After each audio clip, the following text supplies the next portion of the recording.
Now, I am a fan of John Green, but for someone who is actually from Rhode Island, not too appreciative of the fact that he compares Rhode Island to a small penis.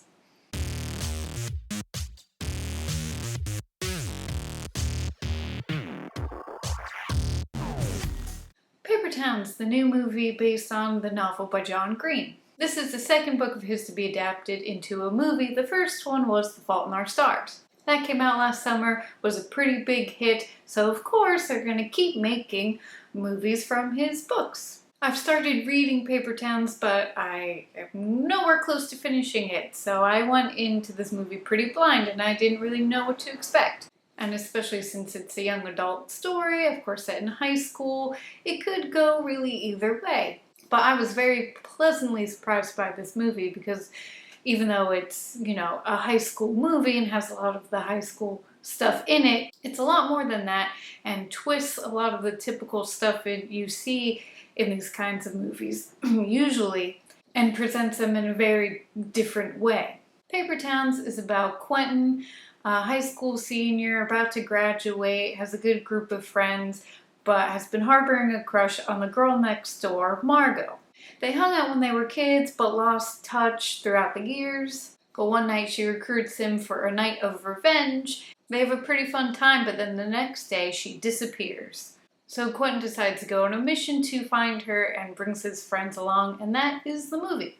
While it may come off as a story about a guy who's kind of obsessed with the super cool girl or the manic pixie dream girl, as so happens in a lot of these young adult stories, it doesn't stay that way the whole way through.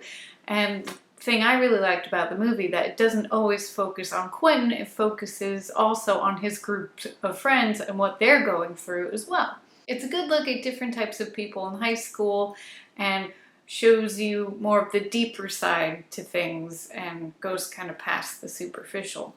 And while Nate Wolff, who plays Quentin, does a great job, it really does feel more like an ensemble piece, and the guys who play his friends are really good as well. And their interactions in the film feels like that they are actually friends, that they've been friends for a while, and you'd be totally cool if they were your friends too. So if you think it's going to be a typical young adult story, it really isn't. There's a lot more to it.